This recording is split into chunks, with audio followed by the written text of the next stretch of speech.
వేలు హిరణ్యకశిపుడిది ఎక్కడ ఆగితే అక్కడి నుంచి రావాలి.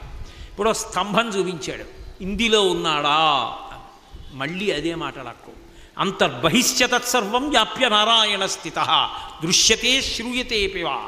వేదం ప్రమాణం, అంతటా ఉన్నాడు. చేతి కంకణములు ఖంగుమని చప్పుడయ్యేటట్టు స్తంభం మీద కొట్టాడు. అందులోంచి ఆవిర్భవించాడు. చటపెట ధ్వనుల చేత కిందనేమో నరుడి ఆకృతి, పైనేమో సింహం ముఖంతో వచ్చాడు.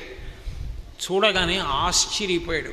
సన్నటి నడుము, ఆ నడువుకి గంటలతో ఉన్నటువంటి వడ్డాణం, పెద్ద జూలు, కలువులోకి వెళ్ళిపోతున్నటువంటి ఎలకని పట్టుకోవడానికి నాలుకాడించినట్టుగా బయట పెట్టి ఆడిస్తున్నటువంటి నాలుక, మెడలో వేసుకున్నటువంటి ఎన్నో ఆభరణములు, అసంఖ్యాకములైన బాహువులు, పెద్ద పెద్ద గోర్లు, భూమిని తవ్వేటప్పుడు ఉపయోగించేటటువంటి